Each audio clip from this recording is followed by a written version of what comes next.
The biggest market bubble in history is here and about to burst, and is related to the exponential growth that AIs have had in recent months, along with one more thing that no one is talking about. So, in this video, I'm going to tell you the groundbreaking secret that an OpenAI employee has confessed about what's coming. Imagine I have a drug that allows you to keep any animal tame for 24 hours. But here's the catch-22. Each time you use it, it becomes weaker. You probably heard of it. It's called RHLF, or Reinforcement Learning from Human Feedback, and is currently being peddled by every exec and startup CEO in SF looking for a post-crypto copium fix. So, how do you solve this issue? Well, if you're a big tech company, you just assume it's good enough and keep huffing. But if you're OpenAI, well, that's another story. After some r/I'm 14 and this is deep, and wasting my time on the 80,000 hours podcast, I was enlightened with the truth. And now I want to share my findings with you. We finally get Jan's RHLF is full of shit, and we need some real security precautions, as well as a self-destruct button to prevent Sam Altman's Cthulhu from taking over the internet. But here's the unexpected twist. The same people who question the efficiency of RHLF are leading OpenAI's new super alignment team. Crazy, isn't it? Super alignment team's goal is to be able to solve alignment in 4 years. Repeat, 4 years. Hinting that OpenAI might openly lie about their tech to save face in front of policymakers. But nah, Sam would never do that, right? My ramblings aside, I doubt anyone better to explain this than the man himself. So, here's what he had to say on the matter. Superintelligence will be the most impactful technology humanity has ever invented, and could help us solve many of the world's most pressing problems. But the vast power of superintelligence could also be very dangerous, and could lead to the disempowerment of humanity, or even human extinction. While superintelligence seems far off now, we believe it could arrive this decade. We need scientific and technical breakthroughs to steer and control AI systems much smarter than us. To solve this problem within 4 years, we're starting a new team, co-led by Ilya Satskova and Jan Leica, and dedicating 20% of the compute we've secured to date to this effort. We're looking for excellent machine learning researchers and engineers to join us. Super alignment is dope and all, but what is better? Make sure the chat and ChatGPT stays functional. By that, I mean current models are only commercially successful and therefore viable because of a factor that even Jan praised. However, the actual normal GPT models are very different from their RHLF counterparts. The large language models are not quote-unquote aligned with human preferences, even though they are trained on human text. By this, I mean their natural behavior is more alien, difficult to understand, and harder to use. Don't believe me? Then hear it from the expert. But when you first play with that base model, that we call it, after you finish training, it can do very well on evals, it can pass tests, it can do a lot of, there's knowledge in there, but it's not very useful, or at least it's not easy to use, let's say. So RLHF is how we align the model to what humans want it to do. This leads us to the creation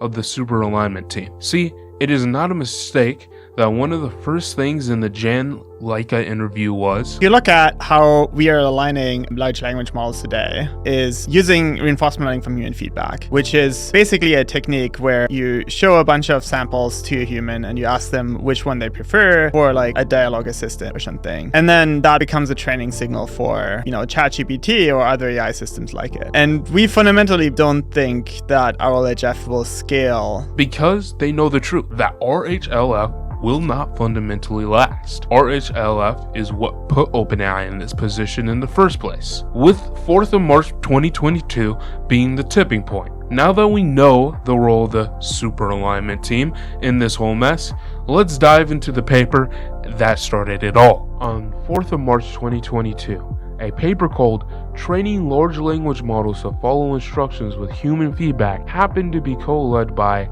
you guessed it, Jan Leica, This was the paper behind ChatGPT. Time passed until on 30th November 2022, a new article that would change the lives of millions of people was published. 8 months and 3 weeks later, which we all know turned out to be a huge breakthrough commercially. So much so that Ilya Sutskever, co-founder of OpenAI and their chief scientist at the time, quit his role.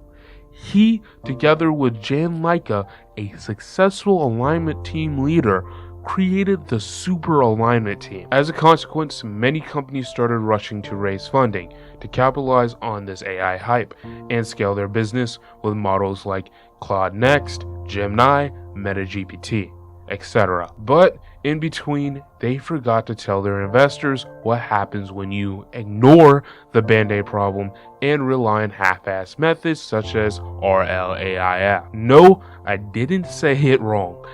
Here comes another term that you will have to memorize.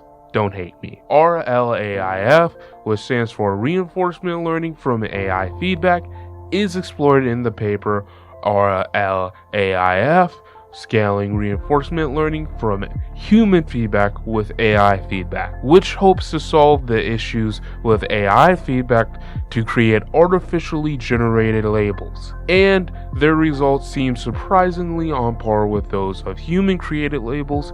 In fact, when asked to rate RLAIF versus RLHF summaries, humans prefer both at equal rates. But here lies the main issue, which is that scalability comes with a cost, and a damn big one if you ask me. Cold lack of control. Let's hear it from the expert himself. And to some extent, that's like the core of the alignment problem is like, how do you find the right metric? The like metric that you can actually optimize. And so this is like something I worry a whole lot about. The bigger and more complex these models get, the more they will have to increase not only in quantity, but also in quality, proving that neither RLAIF nor RHLF is the answer to our future. Meanwhile, Microsoft and OpenAI are experimenting with synthetic data as they reach the limits of human-created information. So, it looks like the plan is to keep printing money until everything explodes. And all this ambition, coupled with the problems of scalability, is leading us towards a not so hopeful future. We can see this in Google DeepMind's approach to its new model. Gemini is Google's answer to OpenAI's GPT-4, which will implement its crowning AlphaGo algorithm, coupled with reinforcement learning, known as RL. Basically, they're trying to gamify the RLHF process by kicking humans out and using algorithms on top of reinforcement learning to turn language into a sort of game like they did with chess. But based on reports from early testers, the approach appears to be slightly above the minimum. As experts put it, it is equivalent to ChatGPT-4, but with newly up to the second knowledge base. This saves it from some hallucinations. Unfortunately, Google seems all too comfortable with this, as confirmed by their paper RLAIF, Scaling Reinforcement Learning from Human Feedback with AI Feedback.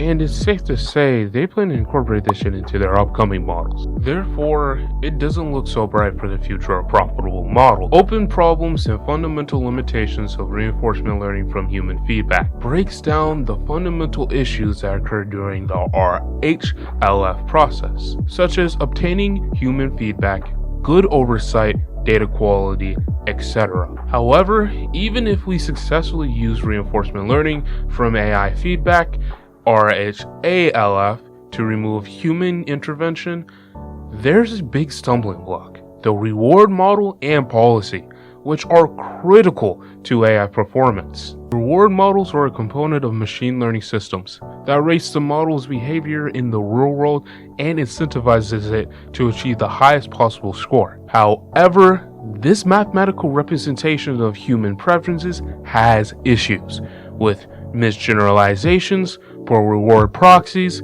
reward hacking, and expensive evaluations. When testing these systems in the real world, they tend not to work the same way as they did during their training and testing phase. Furthermore, they are prone to try to gain as much control or power as possible, which can be quite creepy. This is without taking into account that joint training and policy reward models lead to a loss of prediction accuracy over time.